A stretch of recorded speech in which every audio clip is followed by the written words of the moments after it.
Welcome into another edition of the Going Deep Buffalo podcast on the Built in Buffalo podcast network. I'm your host, Kevin Massare. We're back. Kevin Siracuse as well. We're back, sponsored by the Summit Center, some of the best autism care in Western New York. We are also sponsored by Dave Dengler and the Larson Timko-Funeral Home in Fredonia. Larson Timko-Funeral Home offering 100% fully guaranteed price and pre-arranged funeral plans with live streaming available.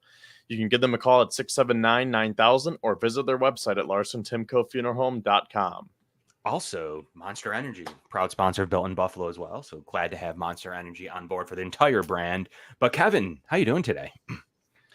I'm pretty good, Kevin. I got half my work done, which I probably shouldn't complain because we literally had a tornado like 15 minutes from my house. So luckily we were okay here. And like I said, I was still able to get half my work done. So tomorrow's a new day. 2 weeks till training camp. Exactly. How we feeling? We're gonna be launching next week, 1 week prior, and then we're gonna be launching on the summer day, right, to start off training camp. How's that general gist make you feel? It's bittersweet because I love summer. Mm-hmm. Like summers in Western New York are undefeated. So when people are starting to get hyped up for training camp, I'm like, can we just like chill for a sec? Because it's gonna be cold and snowy before we know it. Like. Yeah. Going down to the lake for the 4th of July in a tank top, shorts, and like you can't beat that. I was golfing at 9:20 the other night. I went to the driving range and I was still hitting balls at 9:20. Like, oh my God, I love it so much. But that's the hard part because you want football season to start. But with that comes the bad weather. So I guess all good things must come to an end. So unfortunately, as the weather will get bad, at least we have football coming back. But we still have some time for July 10th. So, it's still July. So, at least training camp starts in July. So you still have plenty of good summer left in August as well. So I guess we get the best of both worlds for about a month or two. And then the weather will start to turn. But I just don't like to rush it because I heard on the radio the other day, back to school shopping. I'm like, are you kidding me? Like it was not even the 4th of July yet. And they're telling you about deals for going back to school. And I'm like, come on, just let me enjoy the summer. But I'm enjoying the summer. Don't worry. Good. Well, we're back. We had off last week for the 4th. We're back to talk about the 53-man projection in the summer. As we're going into camp, we're going to see how we do. We're going to maybe do a final 53, obviously late in August. So maybe 6 weeks from now, we'll kind of compare them. We'll kind of see how we come up. But we're going to do just like we have been doing. We're going to come up with the Bills 53-man roster. Do they still make a move, or there'll be a move from outside of the team currently that is going to come in and make the roster? Still kind of likely. I don't believe they just sit on their $10 to $11 million, but that remains to be seen in the coming weeks. But the 53-man roster spring show is always fun. We can kind of see where the Bills roster is at. It's fairly deep in a lot of places. It's just as deep in certain places as it's ever been. So this is going to be an exciting one. So right off the cuff, what do you think about these rosters from last year to this year? Is there something that worries you as we start to break down the final 53 to start the summer? I don't know if it would be a worry, but I think like the biggest thing from like a general standpoint that everyone's going to be looking at going into training camp is the age. I mean, we've talked about it right through the offseason, how this has been a youth movement. So I think that's going to be the biggest question. Not necessarily who are they going to keep on their roster, but when it's all said and done, how young is this team actually going to be? Because that could be good and bad. Bad because they're not as experienced, but good because you needed to inject some youth because it wasn't working with the previous core that they had. So you say, okay, we need to get younger. Let's do that this offseason. And then maybe that is what we need to take us to the next level. So I think that's probably the biggest storyline from a macro and a micro point of view, because even zooming into, let's just say, the wide receiver room, they got younger there. Keon Coleman, quintessentially. So I think if I could sum it up in one word, it would have to be youth. Okay. I like it. And we'll see how youthful this is, and maybe we'll take a grand look at the entire age of the roster once we create it. It'll be a fun, definitely a fun time to look at this thing. But the quarterback position is one that should be we're going to start at the top, should be a fairly easy make for both of us. They're bringing back actually some veteran presence there in Mitchell Trubisky to be the main backup, as it seems to be the path that the Bills have been taking currently. Shane Buechele behind him, most likely going to be on the practice squad. And obviously their incumbent top 2 quarterback in the league, Josh Allen, who we just ranked number 2 in our past show. Go check out the quarterback rankings a couple weeks ago. But pretty status quo there, right? We got Josh Allen, Mitchell Trubisky with Buechele going to the practice squad. Is that kind of pretty straightforward? Pretty much, yeah. Like, I don't even have anything to say to that. Like, it's going to be Allen, Trubisky, Buechele. I mean, maybe he makes the team. Like, not like, I don't even think he would make the team. Like, he is just like a certified practice squad player, right? If something happened to Trubisky, I'm not sure he would even be QB2. So True. ultimately, yeah, I think he's just destined for the practice squad. So, I mean, I guess that's kind of just where we're going to sit with him, but you never know if he has a really good spring, something happened to Trubisky toward the end of spring. I guess you never really know what could happen in the quarterback position, but we can lock into that's the way the Bills roll. If anything ever happened in any of this, I mean, the Bills would definitely go outside of the roster to find somebody to back up Josh. And I think that's the way they would rock, and definitely going to have a QB3 on the practice squad. So, the new kickoff rule is going to definitely play a role into this positional players. I do agree. I do think that there's definitely, you need to think about covering kicks now. You're going to need to think about how you're going to use set up your return game. There's definitely some decisions there that are going to be made, most notably the new Hardy at the cornerback room, which we'll get to, probably toward the end of the show. But there's definitely going to be decisions to be made and you got to factor in special teams again. But the Bills did get rid of some special teamers. So this is going to be interesting to see how the roster shakes out as we enter the summer.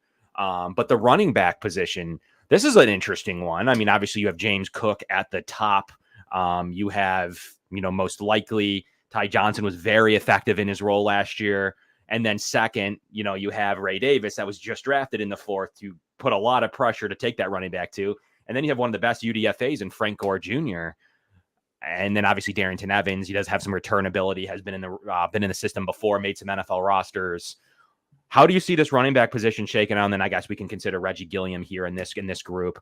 But how do you see this thing shaking out ultimately as we, are you thinking it's pretty straightforward with Ty Johnson and Ray Davis? Do you think Frank Gore Jr. is going to make a push? Like, talk to me about what your feelings are at the running back room. I think right now we have 4 locks, including Reggie Gilliam. So I'm going to say James Cook, RB1, Ray Davis, RB2, Ty Johnson, RB3, and then Reggie Gilliam, the fullback. I think this is a position that we could circle back to at the end of the show, because if there's room, it's going to come down to a numbers game. So I think if there's room, that's where you put someone like a Darrington Evans or Frank Gore, because there's always like that training camp darling, right? Who was it? Raheem Blackshear a few years ago when the Bills cut him and he went to Carolina. So I feel like Frank Gore Jr. could be the new Blackshear. So I'm going to say 4 for now, including Gilliam. But that could turn into 5 based on the numbers that we lay out throughout the show. And I'm going to mention now, I'm writing all this down right now. So Good. I'm going to keep track. So I'm going to write down for running back 4, correct? Yes. For now? Yeah, you can keep for Reggie Gilliam. Yeah, including Reggie, you can put him like they're kind of considering more in the tight end room. So it doesn't really matter. But yeah, we can consider him here for this. This is fine. As we make our graphic for anyone listening on demand in our audio section, thank you so much for tuning in. Please smash the like button. That means a world to us. Dave Dengler and Larson Timko in the Summit Center, as always, and Monster Energy. We appreciate all of our sponsors here at Built in Buffalo. But for anybody listening, just audio wise, we're going to actually tweet out a graphic here with our final roster too later on this week. So that'll be a good visual to kind of take a look at all of this. But yeah, I think that's a fair assumption. Frank Gore Jr. is definitely going to be someone that's going to make a play. If he plays really good in the 3rd and 4th quarter of these games, he's going to put a lot of pressure on Ty Johnson. But Ty Johnson, I believe, had a 67% success rate from the running back position. I just think he's ultimately, especially now that Brady is the full-time offensive coordinator, it's just his running back. He plucked him off the practice squad right when he was elevated to the position. The Rams have said to have wanted to elevate him to their roster.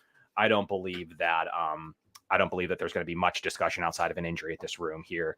But Frank Gore Jr., hey, never know. He could make a play. Darrington Evans doesn't have much of a push here. But someone's got to play special teams out of this unit, and you got Reggie Gilliam to do so. I don't know. Will that play a role? I don't believe that will play a role with the way that the Bills will structure this room, especially with Gilliam. But I think it's fairly safe at this point with a little bit of pressure from Frank Gore Jr. But As we continue on the easy position units down to tight end, are you still thinking 3 for you, or where are you thinking? So obviously you have Dalton Kincaid, Dawson Knox going to see a lot of 12 personnel playing time. Quentin Morris is probably a lock, special teamer at the tight end 3. You will have Trey McKitty, an interesting looking prospect the Bills brought into their practice squad, who has had some minor success in preseason, has had, pretty bad RAS score, but has been a player that could be a tight end 3 competition. And then Zach Davidson, a guy that got hurt last year, the Bills have stashed, was a fairly decent high-end UDFA from Minnesota, drafted in the 5th round, excuse me. So he's been somebody that the Bills have wanted to bring along since 2021 when they signed him in 2022 as a former 5th round pick. So anything, or are we just going with the 3 there? Any wild card upsets? Or are we going to stay status quo still? I think it's the same as running back. We'll say 3 plus Gilliam. I mean, we already put Gilliam as a running back. So technically, you're right. Like, he would line up as a tight end. So this could stretch to 4. But for the sake of this, yeah, well, I'll put 3 for tight end. I mean, okay. I could, just to make it simpler, I could just say 3 running backs and 1 fullback. Sure. Yeah, it doesn't matter. Yeah, that's fine. That's cool. Doesn't matter either way. We'll go with that.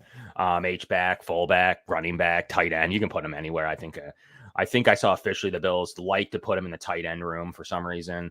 But it's interesting because if they classify him more as like in the tight end room, then you can say they kept 4 tight ends. And then maybe do the Bills go and keep like a Frank Gore Jr., like who plays special teams? Darrington Evans does. So there could be some surprises here from these units factoring in special teams. But right now we're going to keep it at status quo. But an interesting discussion here is with the amount of tight end personnel usage, you think they're okay with just the 3 tight ends? You think they'll just stash a couple on the practice squad? Yeah, I mean, with 12 personnel, I could see that being a thing where like they would want to add another one. Like maybe they would keep someone like a Zach Davidson if he has a really good camp. But I just don't see it. Like Kincaid is going to take so many targets. Knox is going to have a huge role. And then you have Quentin Morris that he always performs well when his name is called, especially when he's wearing that red uniform. And then if you want him, Reggie Gilliam. So I don't see a route. Again, maybe this is one that we could circle back to because at the end of the show, we'll probably say, okay, here's 5 to 10 players who are on the bubble. Which positions, which players make sense? Because I think there was a show a couple of months ago. I can't remember which one specifically, but we were talking about this. And I said, maybe this is a position where they would tend to stretch it more, based on what they did last year. I'll have to pull that up because it was an interesting topic that we were talking about because sometimes the Bills are very consistent with what they do, but other years they'll say, oh, you know what? We only need 5 wide receivers. I think there was one year they kept 7. And to Steve's point about the kickoff rules, maybe that's something that changes where they shed an extra defensive lineman and now they have an extra corner. Yep. I think what's also interesting is they stashed 2 guys from the 2021 draft, a 3rd round pick in Trey McKitty and a 5th round pick in Zach Davidson. I don't think it's just a lock that they're going to go the 3 running backs, 3 tight end situation, even though they have Reggie Gilliam in there to kind of be the special teamer. I'm not convinced. I don't know that it's 99%. I'm like 95% though, but I do think that there is a world where they could be looking at McKitty or Davidson. They've been stashing him for a whole year for McKitty's case, 2 years for Davidson, 2 draft picks from the 2021 drafts. They clearly scouted. To me, when they were, doing their scouting research post Dawson Knox, looking for that backup tight end potentially, they were looking for a while. They tried the OJ Howard, gave him a lot of money. They obviously then went and drafted a 1st round tight end, preceding all of that, last year's draft, and probably maybe toward the top of their list in targets this year, and Dalton Kincaid. So I think there's a little bit of work spent with them. And I like Rob Boris, this tight ends coach. He's been around forever. He's done really well with the tight ends group. The tight ends have always been a really good unit on what he's been able to do here. So like he may have some say in saying, hey, Zach Davidson also can play special teams, or Trey McKitty does a lot for us here. We put a lot of work into them. Let's keep one of them. I don't think it's totally crazy that they keep one of these guys, Kevin. You know what it was? I don't remember the exact date, but I remember the conversation now. We were talking about based on Joe Brady's offense and how they want to maybe spread the ball out more and be more of a run heavy team, that maybe they keep one less receiver and one more running back. So I think the same could be said for tight end. And maybe this is like the meeting point, like right in the middle, where maybe we'll keep an extra tight end because they don't want to be a run heavy team, but they don't want to be a pass heavy team. They want to be right in the middle. So maybe you keep that extra tight end and you say, hey, now you can line up in 12 personnel, you can line up in 11 personnel, you can help be a run blocker, or you can go out and catch passes. So you might be onto something here. I don't think it's crazy. I think they could go with an extra tight end or running back. It's not totally out of the realm of possibilities. We're going to keep it status quo for our purposes, but I would not be shocked if Trey McKitty or Zach Davidson work their way on as a deep sleeper. So they're going to be one of my offensive sleepers, is watch out for this tight end room and them keeping one of these extra guys. They've kept Quentin Morris before when he was more of like a tight end 4 style. So it's definitely going to be pretty interesting to track this. At the very least, the Bills are going to probably try to get both of them on the practice squad so they can call them up at any point, depending on the game plan. But at this stage, if they have a good preseason, whether it's special teams, blocking ability, or if they show anything in the passing game, I think that they'll feel fairly good about the amount of 12 personnel usage, and there's a possibility that the Bills will want to be heavy when it comes to the tight end position. So it's one to track for sure. It seems pretty easy, but there's some uneasiness to me of it being so simple on the offensive side of the ball. So we'll have to see how this all plays out. Bringing us into the next unit, we're going to start with the offensive line. This will be a little bit probably more discussion. It'll be interesting to see what happens at the back end of this unit. We're going to start the offensive line, then we're obviously going to work our way to receiver, which, is the one we talk about every couple shows. So we'll get to that shortly, but we're going to go to the offensive line for now. Keep the big guys rolling. The Bills have their starting 5, and Connor McGovern has said to be starting at center. He's been really good. Deion Dawkins said that he's shown some natural ability at the center position. His arm length is going to be an upgrade over Mitch Morse. What he can do pushing is going to, and getting to the next level is going to be an upgrade, or at least the Bills think so. So definitely some quality, decent changes on the offensive line, and then bringing in their 6th offensive lineman to start in David Edwards, a guy that's won the Super Bowl and has played really well with Aaron Kromer in the past. So we got a starting contract. So then obviously you have Dawkins and Spencer Brown, a couple of guys that have played really good at the tackle position last year, and just solid all around Osiris Torrance in his rookie year. So there's your starting 5 at this point. You have Cedric Van Pran Granger. You have Alec Anderson, who has said to be the main backup to every single offensive line spot. So we'll see how that plays out. Pretty much a roster lock, as well as their starting swing tackle in Ryan Vandemark. What are your initial reactions toward that top 8, Kevin? What are you thinking? My initial reaction is that this is a very deep offensive line, because listening to those names and then looking at the depth chart here, they also have Lael Collins, Will Clapp, Keaton Bills, Tylen Grable, that 6th round rookie that they took this year, Travis Clayton. So, and then just to finish it off, I might as well talk about some of the other guys. Gunnar Britton, they have him listed at right guard here. Mike Edwards, another Mike Edwards. I think that's Kevin Jarvis too. So there's going to be a lot of competition here. My initial reaction is that they could keep 10 offensive linemen. That might be a little bit too much, but what do you think about 10 O linemen? The way that they're going to want to put a precedent on this important position group and how it means and the depth of it, I maybe think they're sick of tired of cutting their former draft picks and getting them onto division rivals. So there may be a little bit of that when you're thinking about the 10 offensive linemen. I don't know. Did we mention Lael Collins yet? Yeah. Okay. So he's definitely, most likely going to take over that Jermaine Ifedi role in that 9th role. He's going to play pretty much 2 to 3 offensive line spots. Richard Garage, a guy that I've liked in the past, who almost made the roster last year, really. That's how deep the unit was. I think that he's got a really good play. He's been playing guard as well. So he's been cross-trained. This offensive line unit is super deep. It does have the starters to bout. It does have, you're talking about 2 tackles, has a nice young-looking guard. You have David Edwards, who's done it before, and then you have a new center, and then a rookie and Cedric Van Pran Granger and a couple other later round rookies. There's a lot of everything. Pick your poison when it comes to the Bills offensive line group. And it's going to be very telling what way the Bills go here, because Richard Garage could certainly make a push for this roster. I think they might have to keep 10. What are your immediate reactions? I'm keeping a tight end off the roster right now in our projection. Are you feeling 9 or 10? Obviously, you're going to pencil in Lyle Collins as 9. And then are you keeping a guy, one of the draft picks? Are you keeping a Will Clapp? Are you keeping a Richard Garage? What are you thinking? Yeah, maybe this is a position we were talking about. Did they keep an extra running back or an extra tight end based on what Joe Brady wants to do? Everything starts up front.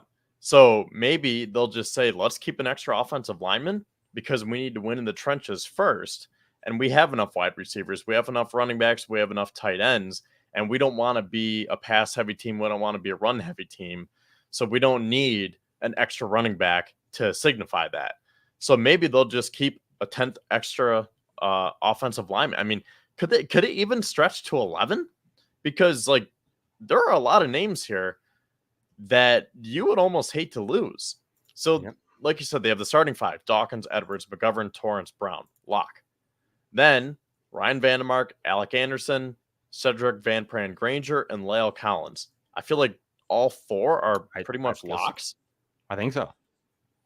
And then I like Will Clapp. I haven't seen much of him, but I think that is some very good interior insurance, I should say.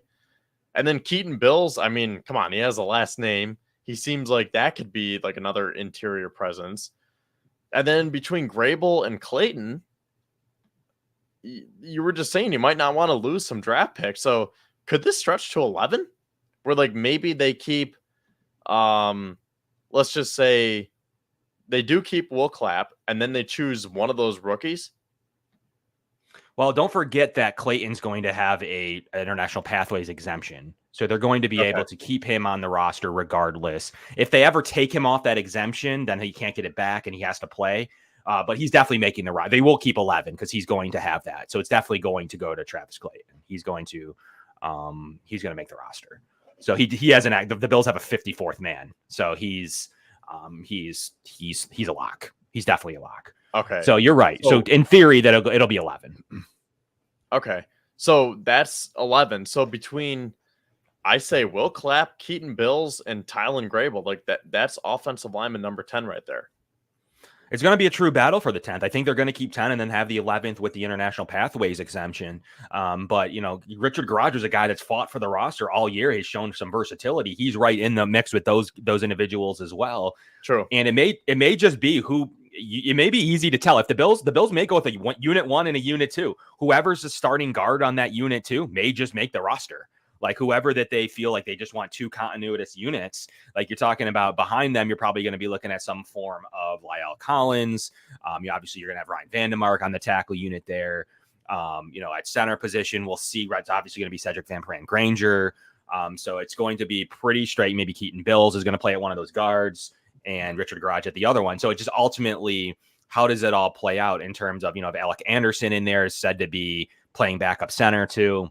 So it's going to be fun to see how that all plays out when it comes to the offensive line group. But I ultimately think like they're going to put a second unit together and they're probably going to keep that together minus injury the entire offseason. And if it's a good unit, they'll probably just keep 5 and 5. So whoever has the initial starting guard spots on there, I believe probably going to make the roster. So it's going to be pretty telling in the preseason game 1 to see who has that.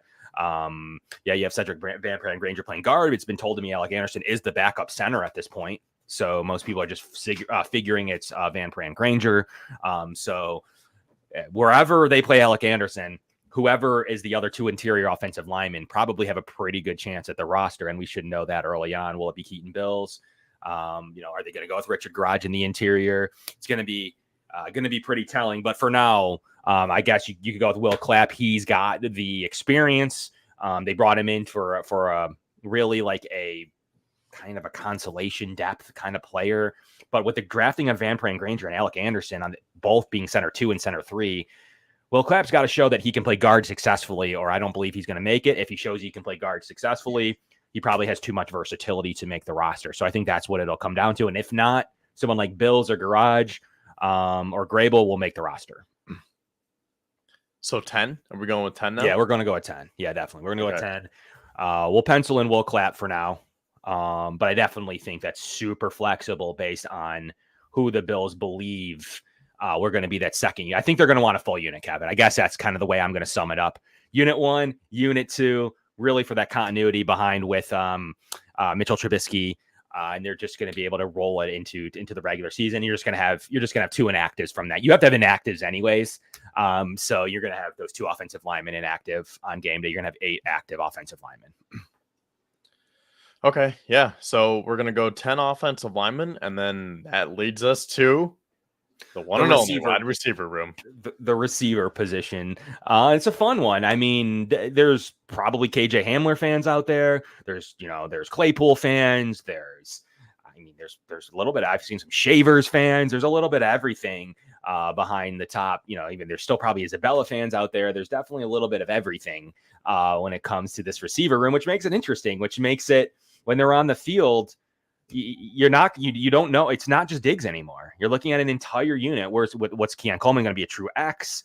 What's going to happen there? So I think that there's a total versatility receiver position versatility here on this roster.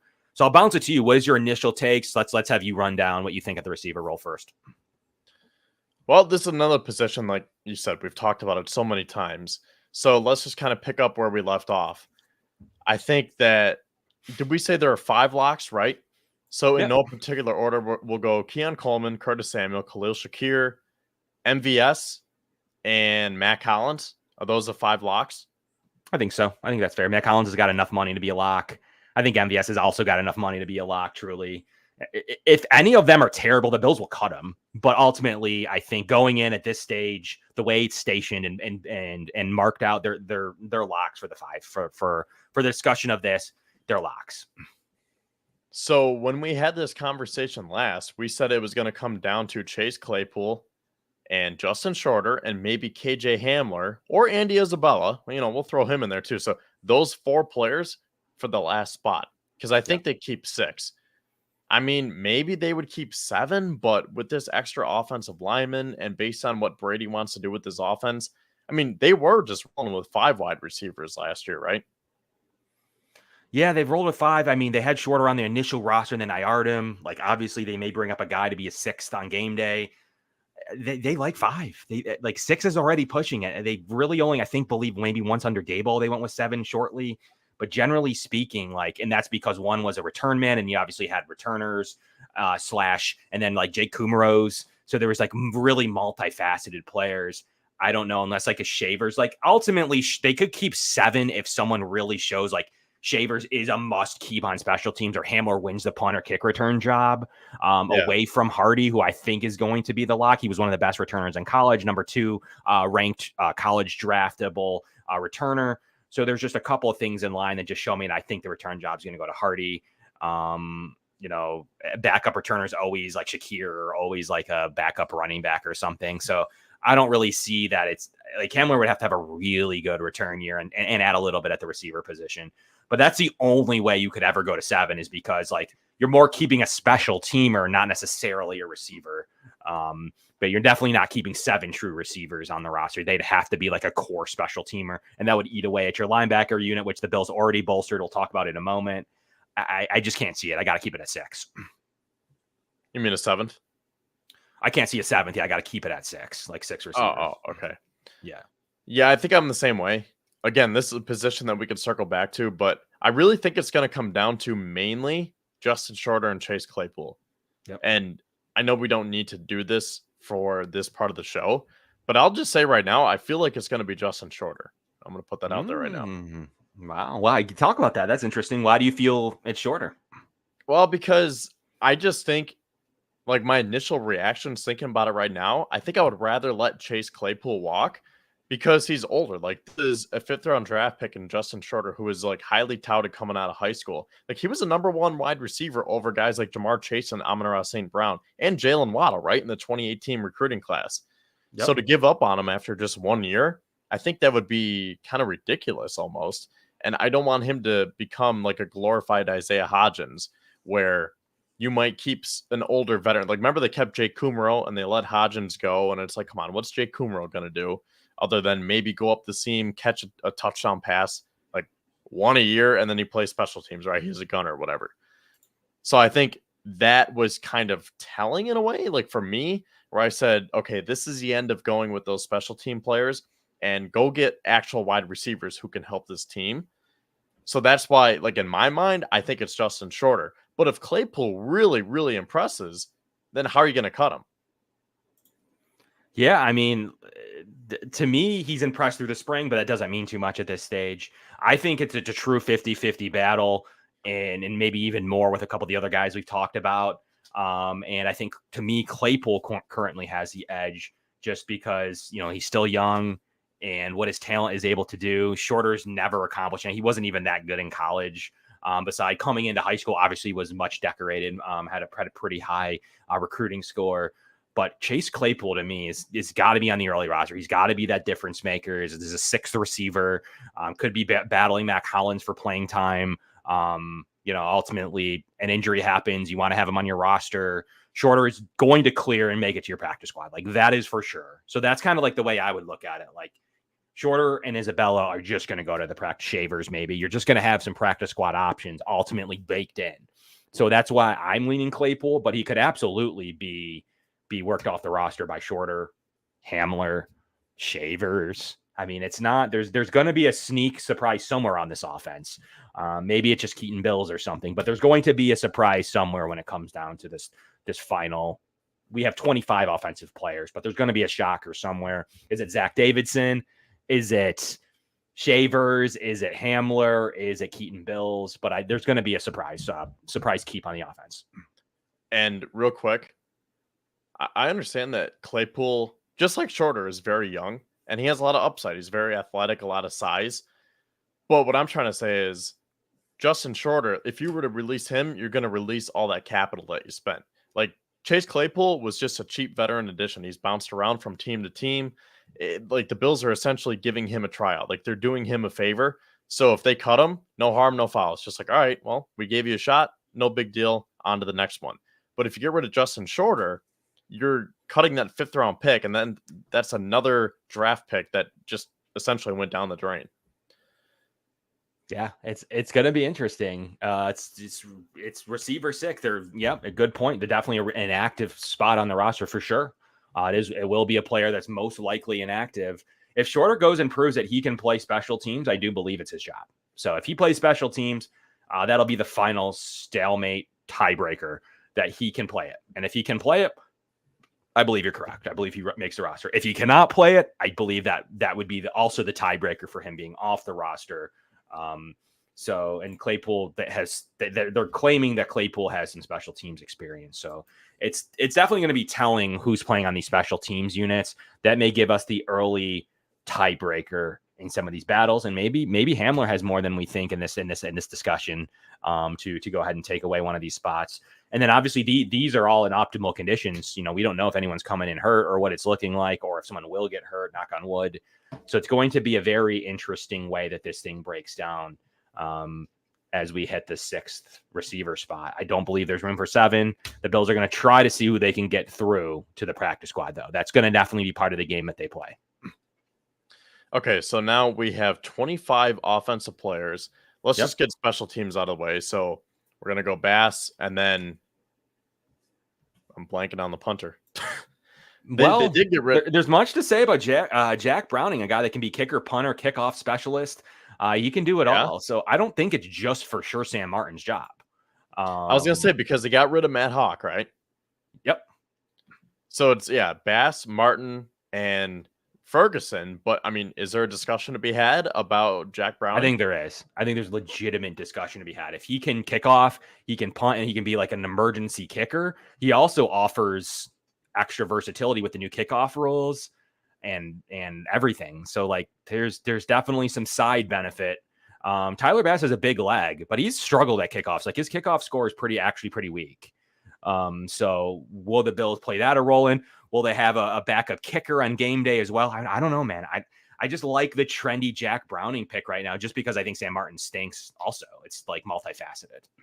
But they wouldn't keep 4 special teamers, right? Like it would have to be like he replaces Sam Martin, right? Yeah, and then Sam Martin's sitting on free agency. If anything ever happens, you can always most likely sign him back. But I think like it'd be an interesting situation if Jack Browning can hold the football. I do believe that he'll make the roster. Like I think that that's my sneaker, very sleepy style of player right now. I think most people are sick of Martin. I don't think he should have ever gotten re-signed. I don't think he should have ever saw any type of money. But he does have some guaranteed money. Maybe it's just as simple as putting Martin on the roster. But I think Jack Browning makes a legitimate push at it, especially if he can offer anything on the kickoff and field goal game as a backup. I think that could be a nice little tiebreaker boost for someone who can come in an emergency too. Where do the Bills get Browning from? Undrafted free agent. From where though? Like his college, do you mean? Yeah. So San Diego State, actually. Oh, okay. Yep. Was he the replacement to Ariza at San Diego State? Yep, and was really good there as well. Huh. Interesting. Okay, so now we're up to 28 players, right? Correct. Yep. So we have... Actually, that makes sense. So it'll essentially be 25, 25, and 3. Yep. Yeah, for purposes of this discussion, that is the way we're going to have it. Okay, so that being said, defensive line, I think I have 10, just like with the offensive line. I think I'm going to go 6 defensive ends and 4 defensive tackles. What do you think? 6 defensive end, 4 defensive tackles. Yeah, that's the way I was leaning here on my projection. Do you want to break them out real quick or lump them all together? Let's do the ends first. Okay. So I think it's going to be Rousseau and Von Miller. I mean, Yep. whether he starts or not, I mean, that'll be determined throughout the summer. But, I mean, those are locks. Von Miller, Greg Rousseau, AJ Epinesa. And then Dwayne Smoot. I think he has a legitimate shot, right? Yep. And based on his money, he's absolutely on the roster. Dwayne Smoot is on the roster. Okay, so we'll just pencil him in as defensive end 4. Like, that was kind of like that veteran move. Same thing with Casey Toohill. I think that's a Shaq Lawson replacement. Yep. And then I think it's going to be between Javon Solomon, Cameron Klein, and Kingsley Jonathan. But really, I think it's going to be Solomon, and Klein and Jonathan will just end up on the practice squad. Yep, I agree. Yeah, I don't have any differences here on the defensive end spot. So I think that's the way that it's fairly straightforward. And then that makes defensive tackle straightforward. You can only keep 4. They'll definitely keep their usual Eli Ankou on the practice squad style of decision. But I think the 4 is fairly straightforward after the draft, going with Dwayne Carter as the backup. And obviously you're going to have a little bit of Deshaun Williams, though. No play for him. You're not feeling he makes the roster. Did you say Austin Johnson? Well, yeah, Austin Johnson, but I was saying, do you don't believe that Deshaun Williams makes the roster? I think he is like right in between Austin Johnson and Eli Ankou. So if they do keep a 5th, I think it would be Williams. But I think he'll probably be one of the cuts, just because I don't think he's gonna he's definitely not gonna replace Dwayne Carter, and I think Austin Johnson is going to be a very solid pickup. Yep. So I just don't think that there's enough room to have a 5th defensive tackle. So I think it's just odd man out, and that's going to be, unfortunately, Deshaun Williams. Yeah, you need some defensive end or defensive tackle injuries to keep 5 defensive tackles, and Deshaun Williams is the first one in. Eli Ankou's definitely on the practice squad, so he's kind of stuck in the in-between. So he can play his way onto the roster for the Bills to make hardier moves elsewhere for sure. But, right now, as the 5th defensive tackle, it's going to be tough for him.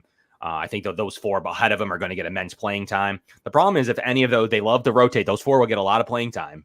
So if there's anything that happens to any of those individuals, the Bills will come a-calling. So if Williams has a good preseason, they may find it hard to only keep 4 defensive tackles. They at times like to keep 5. So it'll be pretty interesting to see how that plays out. But that would come most likely at the expense of a D-end. Yeah.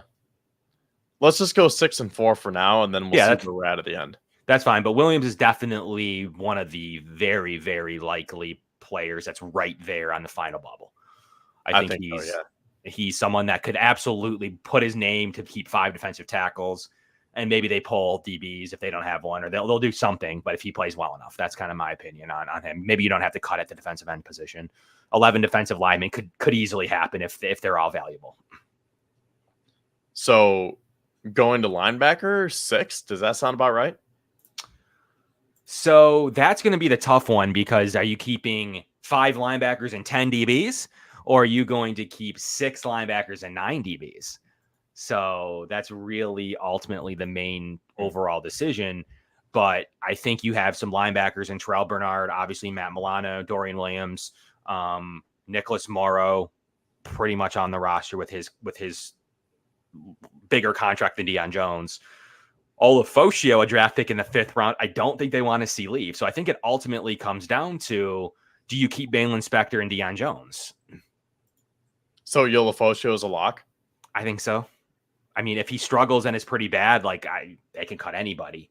But I think that they'll, back to the draft pick discussion, I think they'll keep him. Well, I think that Spector makes it before Olafoshio. Do you think it's the other way around? Yeah, I think it's the other way around. Spector's often hurt. They'll probably think they can get him on the practice squad. He's hurt again in preseason. Like, ultimately, look, I don't think there's any problem with thinking you can get him on the practice squad. If this is obviously optimally, if this whole unit is healthy, but one injury, Spector's, to me, and Olafoshio are both on the roster. So, but yeah, I do have their current 5th round pick, a guy against a guy that's always injured, and put him in a bad spot in the playoffs because he got hurt again. Okay. I mean, they could put Spector. They could just like do what they did with Kyrie Elam and stash him on IR. Sure. Yeah. I mean, definitely at this linebacker position, that is a move they could go with for sure. They could definitely do something like that. Okay. So before I write down what we're doing at linebacker, let's talk about DBs, because this might influence our decisions here. Right. So you have the 4 locks at corner. We'll start at corner. You have the 4 locks at corner to me. Obviously, your top 4. You're going to have your starting 3 with Taron Johnson and the nickel, obviously. And then you're going to obviously, have now in your top spot, Kyrie Elam, and then your obvious 2 starters in Rasul Douglas and Christian Benford. Those 4 are, on the roster. I think you have to keep Hardy. He's your kick returner, punt returner. Like, he is, like, you need one. So they're going to keep him somewhere. So if it's not him, then you got to look at Darrington Evans or you got to look at KJ Hamler. So, like, they have to keep somebody somewhere, and we don't have one kept anywhere else. Wait, sorry. Who's the 4th boundary corner? Jamarcus Ingram? At this stage, but, I mean, will that be someone on the practice squad? I still think there's going to be a move coming over the summer once we get into training camp. But for now, yeah, it's Jamarcus Ingram. So 4 boundary corners with Douglas, Benford, Elam, Ingram, Taron Johnson, and Daquan Hardy. I think, those are locks. So, I mean, that's 6, right? Yeah. Which means, yeah, man. And with 4 safeties, if not 5, we might have to shed a linebacker. Yeah, you're going to have to shed a linebacker. You're going to have to shed a linebacker because you're going to go with Rapp, Bishop, Mike Edwards. You can only keep 4 safeties. I'm sorry. Like, it's going to be a D. Delaney versus DeMar Hamlin battle. What about Cam Lewis? Yeah, and he's another special teamer that needs to be factored in as well. So, like, ultimately, they have a lot of depth players. I'm assuming they're going to play its way out with roster injuries. Like, that's how some of these spots are going to be had. But yeah, I mean, Cam Lewis is right there as well. Like, I have him as a cut to answer your question, but that means that someone, would have to step up on a special teams front. Okay, so I'm going to say that the 4 safeties are Rapp, Bishop, Edwards, and Cam Lewis. D. Delaney, Kendall Williamson, and I'm sorry, DeMar Hamlin, but based on this, I don't think there's going to be a roster spot for him, and I think they're going to want to keep a backup nickel. Now, so I'm looking at our lads. They have Cam Lewis listed as a backup nickel, but he's more of a safety, right? Yeah, he is. He does play backup nickel, safety, special team, so he does offer some versatility that, you're right, may be too valuable to the Bills because he plays a lot of different things. But yeah, like, he's an interesting player, but the special teams ability, and we haven't kept many on this initial roster projection. So your ability to keep Cam Lewis probably is a thing. If he shows and he is still a high level special teamer, he's probably making the roster. I wouldn't call him a lock, but based on his versatility and how they use him and how they know they can use him, I think like it's pretty close to being a done deal that he's going to be on the team. Right. I agree. Yeah. So that's why you have to shed a linebacker. I don't think there's a spot for Balin Spector. I don't think they just let Olafosio go, though. Like, I just think they're sick of losing their draft picks, and they've shown no ability to cut 5th-round picks. They've kept them all. Obviously, as you get into the 6th and 7th, that's a little bit more vulnerable for the Bills, but they have kept all their 5th-round picks to this stage. So, at least in their rookie year. So I just can't cut Olafosio. Like, there's been no precedent set to me that they're going to cut 5th and earlier at this stage yet underneath Bean or McDermott. Yeah. Sorry, I was just writing everything down. Yeah, so that's fine. I mean, I think it's most likely that we're going to see 5 linebackers with Spector on IR. Okay. Yeah. I mean, that's definitely at full strength. Like, we're projecting this at full strength. So at full strength, I think you're right. If anything happens, the Bills can move around roster spots pretty easily. But you're right. I believe that's similar to the way that we'll end up seeing this. They'll want to stash them. But let's say they think they can stash them on practice. There is going to be some practice squad stashes here, like whether it's D. Delaney, whether it's DeMar Hamlin. I could definitely see the story. Bills cut DeMar Hamlin, but are hoping to bring him back to the practice squad. I could see those kind of stories already playing their way out. So I do anticipate the same with Spector possibly. But yeah, there's the IR possibility too. Like, they definitely could go with the IR possibility if any of these guys get hurt, and they will. Like, somebody will go down if they'll have to do this. D. Delaney could either easily go to the practice squad or IR as well. So something like that, I think, is very possible. The Bills have their 3 safeties that they want to play at this stage, like in games. Then they're going to have to say who's playing special teams and who are we going for with depth. Those are the ultimate decisions that they're going to have to make at the DB spot. And you're right. Do they roll out with this exact boundary unit? I mean, I think Nickel's locked down. I think Hardy's a lock between being a kick returner. If he struggles mightily, he could see himself get cut, but I think he's a lock as well, backing up Taron Johnson and being a returner. But do the Bills go with and find another boundary? That's always something you've thought, right? Yeah, I think so. And then that would demote Jamarcus Ingram to the practice squad, right? Which is definitely where he'd go. Yeah. I mean, I think that this team needs at least 10 defensive backs, considering how young they are. We haven't even talked about this. Micah Hyde could still come back too, and this totally throws a wrench into everything. I don't think he will, but based on this youth movement, you're going to want more DBs than just 9. So I think you're like, okay, so we have 4 boundary corners, 2 nickel corners, and 4 safeties. Yep. So, like, I don't see that being single digits. You're going to want at least 10 DBs.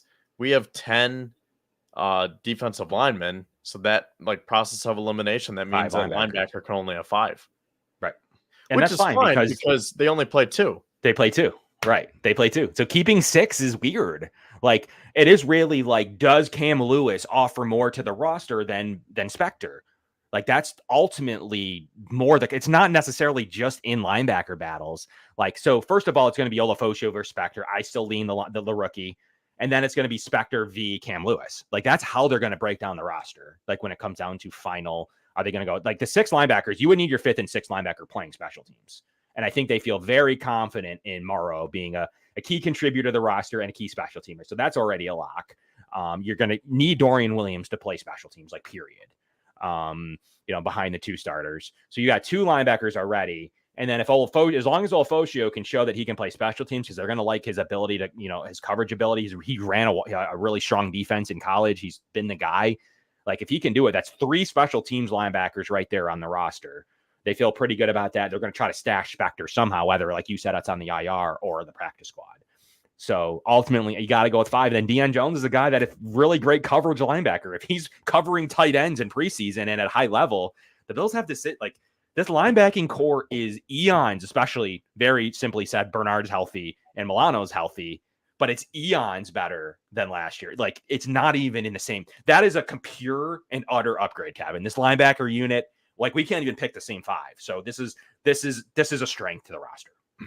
Yeah, for sure. I think we talked about this on one of our shows, but we were saying that this could be their strongest position group going into the season.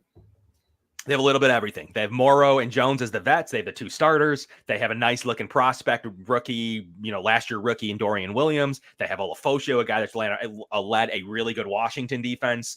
Like, they have a little bit, and then they have Balin Spector, who's shown the ability to do it in college and a little bit in the pros, was really coming on and then just always gets hurt.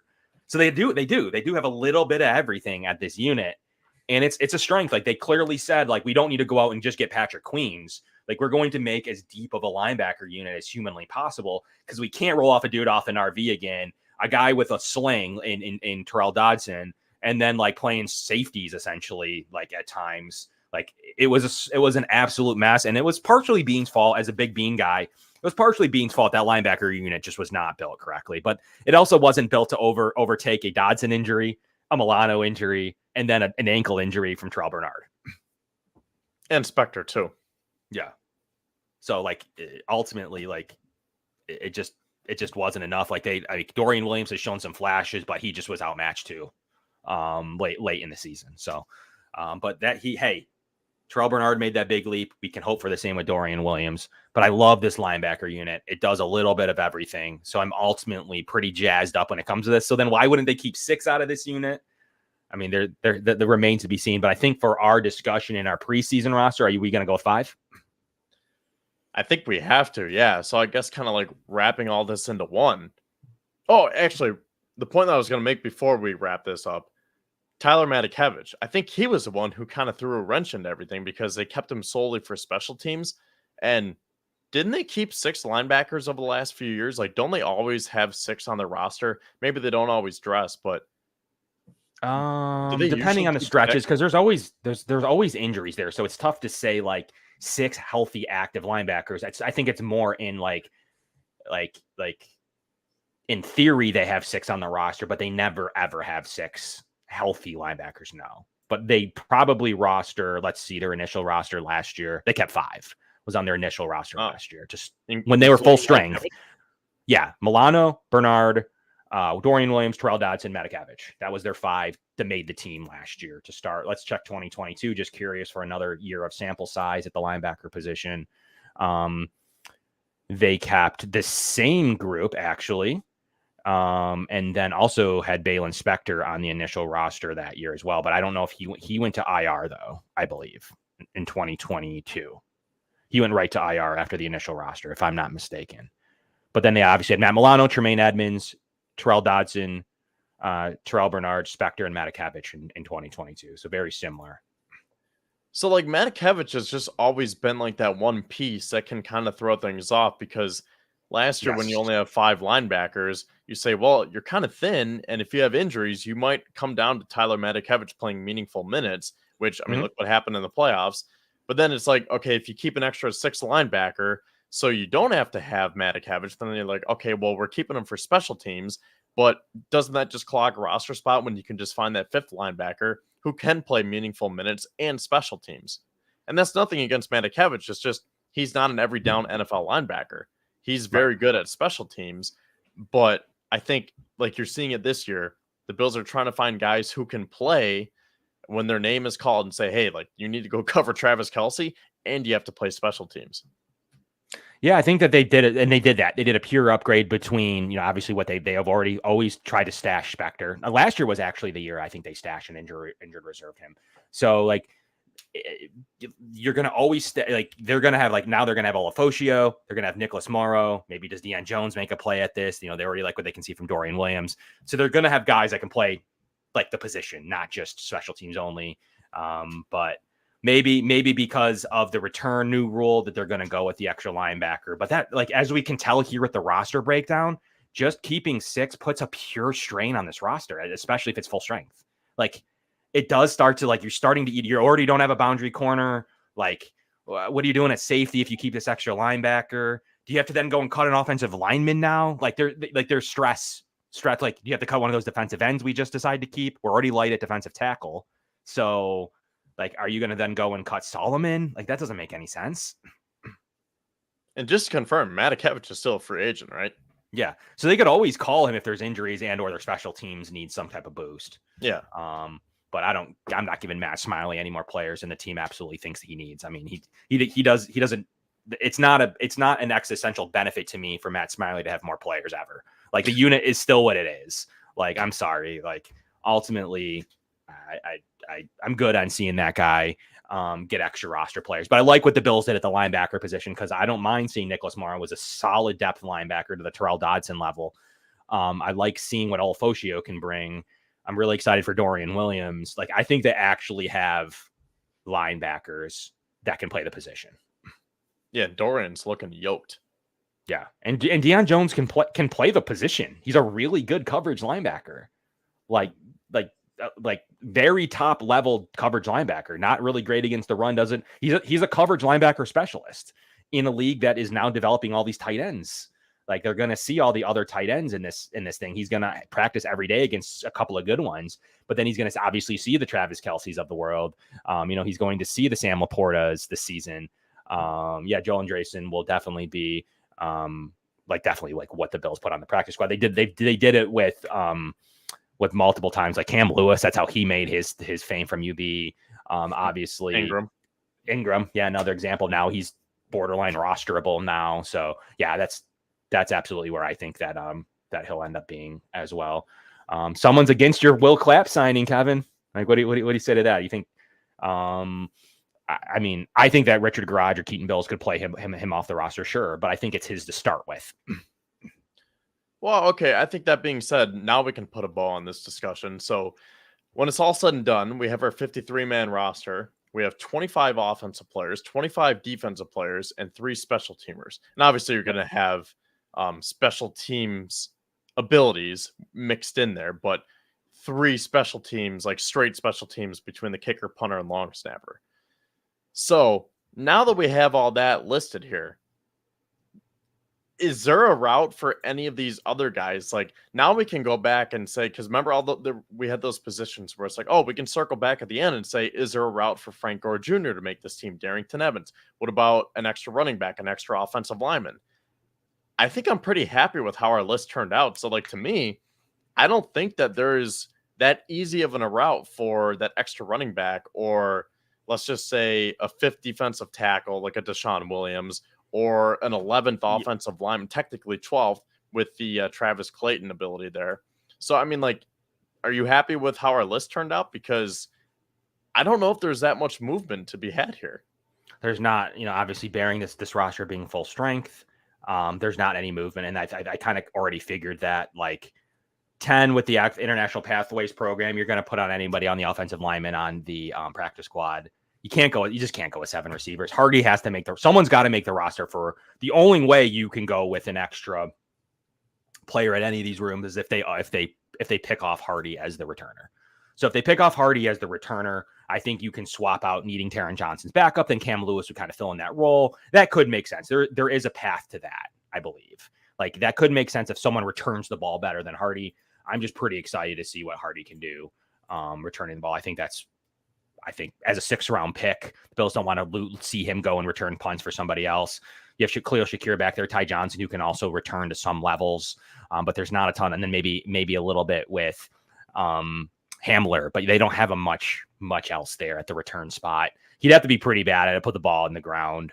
But I think the Bills are going to want to develop him as only a returner in this new environment, as well as the backup. Was a really good, one of the best nickel corners in college football last year. The only reason he won the 6th round rather than the 2nd or 3rd is because he's 5'9". So that's the only reason that he wasn't a day 2 pick. Yeah, and now you're seeing, after we laid this out, you're seeing how it's hard for some of these guys to make the roster. So going back to the wide receiver discussion, which we've been having for months, that's why it's hard to keep 7 wide receivers, because how are you going to fit KJ Hamler on this roster? How are you going to fit Justin Shorter and Chase Claypool or Andy Isabella? Same thing with the running backs that we we're just talking about. All the offensive linemen, defensive linemen, a 6th linebacker, or an extra DB. Like, there's just not enough roster spots for everyone. And I don't know if there's one position where you could say, oh, this is the one where it's going to come down to, like, okay, so we'll take this comment right here. Not that one. But thank you, Joey. You could cut Cam Lewis. So let's just take Cam Lewis for the sake of this conversation. Does it come down to, you can either keep Cam Lewis as like that Swiss Army knife because he can be a backup safety. We have him as our 4th safety. He can be a backup nickel. He can be a backup corner. He plays special teams.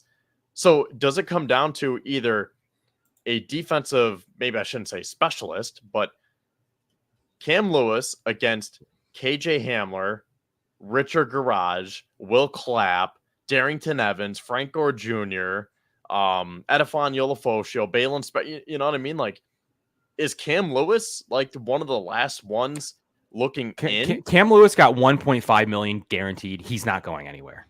So the Bills aren't going to.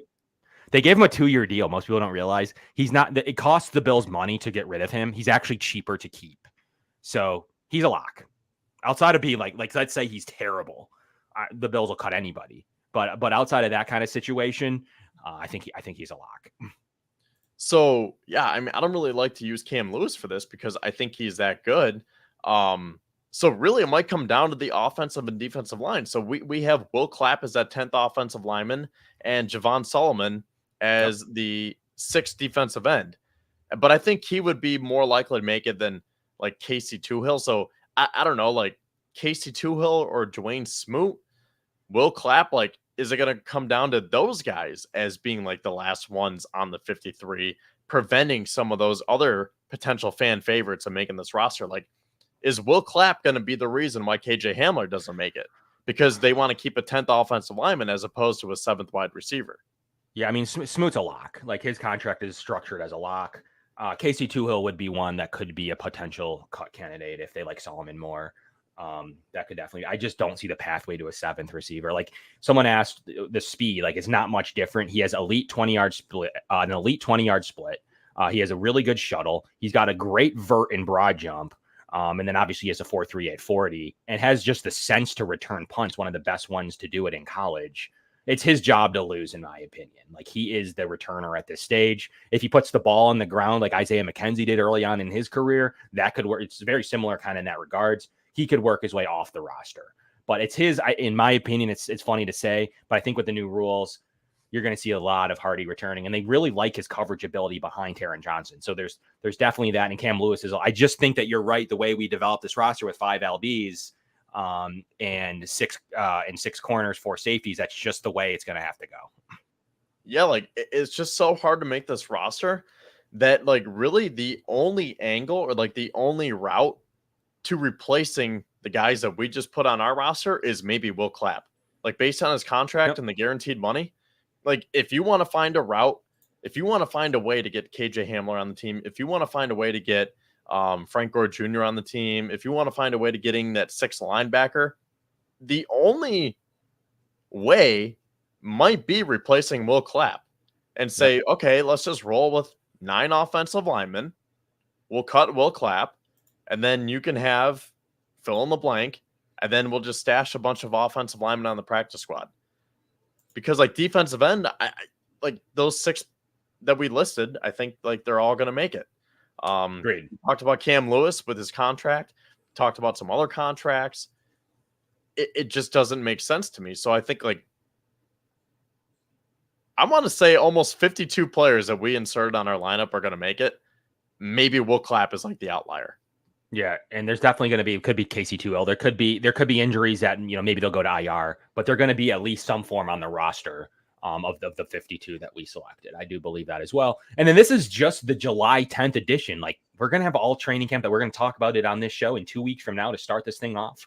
Like, we can make some tweak. We're going to have a final roster show absolutely at the end of August, like cut down day, like, it's going to happen. So we're going to be able to talk about our final decisions. Like, this is just the going into training camp special. Like, we're going to have a 6 weeks from now, a final roster show for sure, based on everything we said today.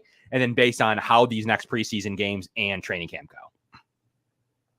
So that being said, I think that wraps it up pretty nicely, because I don't want to get too involved with this because, like you said, it's only July 10th and we have a month and a half left to talk about this stuff, because we got to get to training camp first and see how these guys are performing before we can really, like, sink our teeth in and say, oh, this guy is a roster lock. This guy is going to make the team. But this roster is easier than normal. Like, so we're going to make this roster graphic, and then we're going to probably release them both in late August and compare them and see how the development looks as we talk about more in the next 6 weeks. But it's going to be fun to put this initial roster graphic together, and then we'll get at it with the next roster graphic in late August, and we'll see how we did in this time. I think we're on the right path, but at least in late August, we'll know of any really bad performers / any good performers / any injuries. So Kevin, bring us home. Any final thoughts on our pre-53 man training camp edition? Yeah, my final thought is that for as much as I was just saying we need to take the summer for what it is and let these guys hit the field and put the pads on, see what it is. At the same time, like you were just saying, it's kind of easy to assemble the roster based on how we think that the Bills want to operate. So I would go out on a limb and say that we are going to get at least 50 correct, if not more. Interesting. Yeah, I'm going to love to track it. I think that, there's still some Isabella fans out there. Thank you for everybody in the live chat. I know it's July 10th. It's very nice out. There's baseball on. There's all types of stuff going on. Smash the like button. We really appreciate, 400 live viewers. We really appreciate all of you here tonight. Anyone listening on demand, thank you so much as well. And to our show sponsors, Dave Dengler and Larson Timko and the Summit Center. Thank you all, as well as Monster Energy. So we really appreciate everybody tuning in for this edition. And it's just only going to compound from here. Like, we're really excited to see how this all turns out, to see how good we do in July, put it all together in August. And we're going to have a lot to talk about, Kevin. Does anyone have any requests for next week? What should we talk about next week? Yeah, get us into our final week before show, before training camp. What type of topic do you want to see? Do you want to see an offensive line show? Like what exact, hit us up, tweet us, let us know what kind of content you want to see be made before we get into all the daily wrap-ups and reviews as training camp approaches in 2 weeks. Actually, we'll have the first show here to wrap up training camp opening date in July 24th. So 2 weeks from tonight, we'll be doing a day one and all the excitement. So that'll be fairly easy. So if you want any specific final content before all that begins, maybe we'll bring on a special guest next week to bring on some AFC East talk. I think that could be a fun addition, Kevin, if we talk about the early AFC East projections. We can do some stuff like that. But I was going to say, I do have a early candidate here that I was thinking of. We could take the Bills wide receiver room and rank it against other wide receiver rooms, because didn't that list come out? Maybe it was a linebacker room that I saw, but yes. I've been seeing some lists come out. Maybe the wide receiver rooms were ranked, and I think the Bills were pretty low. So that could be interesting to see how the Bills wide receivers stack up against the Seahawks, the Chiefs, the Chargers, Yeah, I think that we can, we'll see what we bring you. We'll let you know. We'll tweet it out. We're looking super forward to everything that's coming out here. But like, definitely lots of roster content coming out. So we'll definitely be at you with all of that. And September 1st is coming quickly, September 2nd for cuts. So there's a lot to be discussed, Kevin. So thank you all for tuning in for an hour and 10 minutes, 70 minutes with us here at the Going Deep Buffalo. I'm the Built in Buffalo, and our new sponsor, Monster Energy, as well as the Summit Center and Dave Dengler. Thank you all for tuning in. Hope you liked our new intro, and just going to continue to bring you great training camp content all season long. But it's time, man. Summer's almost over in terms of non-football news. It's almost time to see what this Bills roster will look like. So we'll catch you guys all this time next week. Go Bills.